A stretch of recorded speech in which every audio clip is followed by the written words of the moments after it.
Tara, luto tayo. Ampalaya con carne, pero sa giniling version. At kung gusto mong matuto ito, halika samahan mo ako. Magluluto tayo. Dahil isi-share ko na sa inyo kung paano ko ito ginawa. Tara! At ito nga, meron ako ng 2 pirasong ampalaya, red bell pepper, sibuyas, at meron din ako ng garlic. Una nga pala natin gagawin, tanggalin muna natin yung buto ng ating ampalaya. Kakayurin lang natin yan. Kailangan tanggalin yung puting part na yan. Dahil yung puting part na yan ay nagbibigay yan ng pait. At dito, slice lang natin ng ganyang kaliliit.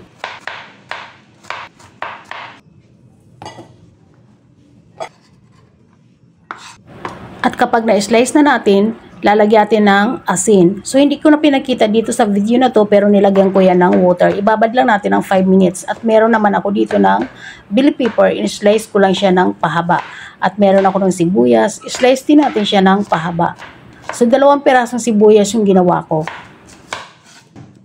At sa ating garlic naman, dikdikin lang natin yan at i-slice natin ng maliliit. Ganyan. At dito naman meron ako ng kawali, nagpainit na ako dyan. Lalagyan ko lang yan ng 1 to 2 tablespoon na olive oil. Pwede rin na ninyong gamitin dyan yung ordinary cooking oil lang. At ipan-serve muna natin yung ating kalahating ground beef. At lutuin lang natin ito na maalis na yung kanyang pamumula-mula. Tuloy-tuloy pa rin tayo sa ating pagpapanseared ng ating ground beef hanggang sa tuluyan ng lumabas yung kanyang sariling mantika. At maging ganito na. So once na naging ganito na, mag-a-add na tayo dito ng ating garlic. Isasangkutsa lang natin yan at tuloy-tuloy lang nating ihahalo.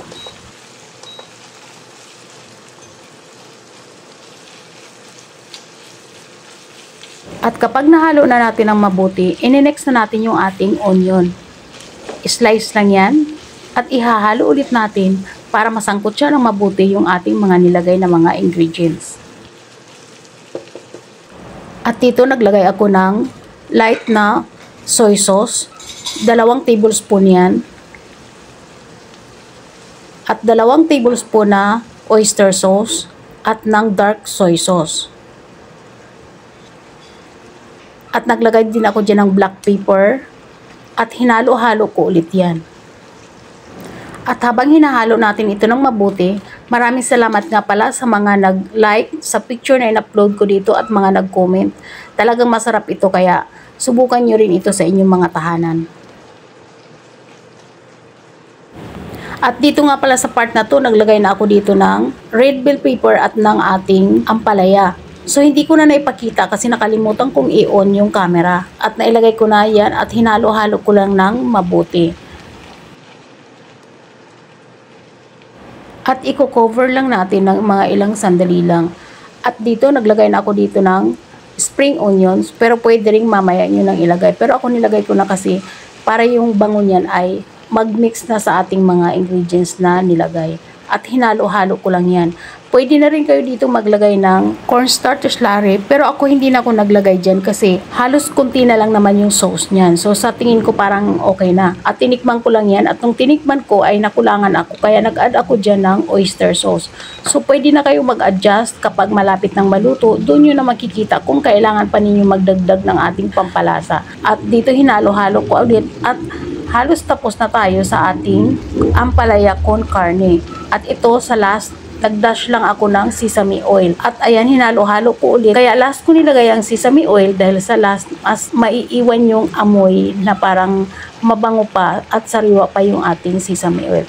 So ito okay na, meron na tayo ng ampalaya con carne. At kung bago nga pala sa aking channel at hindi ka pa nakakapag-subscribe, please subscribe. Pakiring the bell all para every time na nag-upload ako ay mano-notify ka.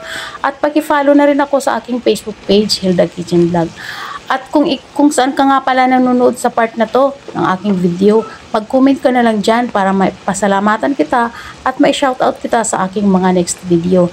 Para sa aking top fan naman sa lahat ng aking followers at magpa-follow pa lang. Thank you so much sa inyong panonood at sa pag-engage sa aking mga video. Hanggang dito lang tayo. Bye!